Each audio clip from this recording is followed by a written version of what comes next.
நம்ம இருதயத்துக்குள்ளே பிதா, குமாரன், பரிசுத்த ஆவியானவர் வாசம் பண்ணுவார். நம்ம இருதயத்துக்குள்ளே தேவனுக்கு நம்ம இடம் கொடுக்கும் போது நம்ம இருதயத்துக்குள்ளே தேவ சமாதானத்தினால் நிரப்புவார்.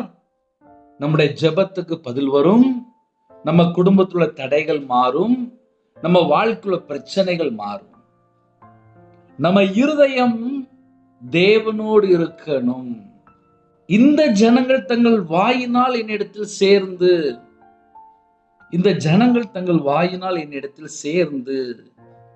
தங்கள் உதடுகளினால் என்னை கனம் பண்ணுகிறார்கள். அப்ப இந்த செய்தி யாருக்கு அப்படின்னா, கர்த்தருடைய ஜனம். கர்த்தருடைய ஜனத்தை பார்த்து தான் பேசுறார். வாயினால் என்னிடத்தில், அப்ப கர்த்தரிடத்தில் சேர்ந்து, உதடுகளினால் கர்த்தரை கனம் பண்ணுகிறார்கள். அவர்கள் இருதயமோ எனக்கு தூரமாய் விலகி இருக்கிறது. அப்ப இருதயம் மட்டும் கொஞ்சம் தூரமா இருக்கு அப்படிங்க. அழகா நீங்க துதிக்கிறீங்க, அழகா ஸ்தோத்திரம் செலுத்துறீங்க, அழகா கர்த்தரை கனம் பண்றீங்க, எல்லாமே கரெக்டா இருக்கு. ஆனால் இருதயமோ கொஞ்சம் தூரமா இருக்கு அப்படிங்க. அவர்கள் இருதயமோ எனக்கு தூரமாய் விலகி இருக்கிறது. இருதயம் தூரமா விலகி இருந்தால் அப்ப தேவன் எதை எதிர்பார்க்காரு அப்படின்னா, இன்னும் நெருங்கி வா, ஆவிக்குரிய வாழ்க்கையில இன்னும் வளரணும், இன்னும் கர்த்தரோடு கிட்டி சேரணும்.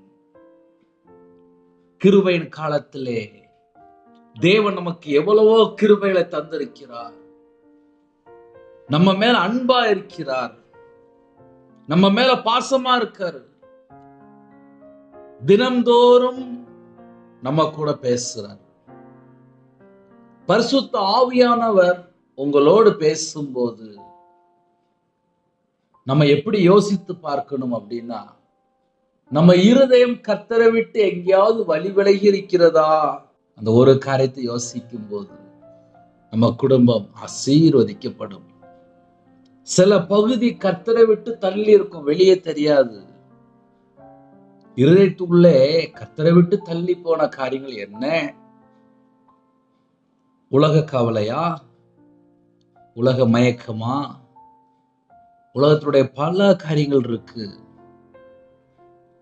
இணைந்திருக்கிற ஜனம் தேவனுக்கு பிரியமான ஜனம்.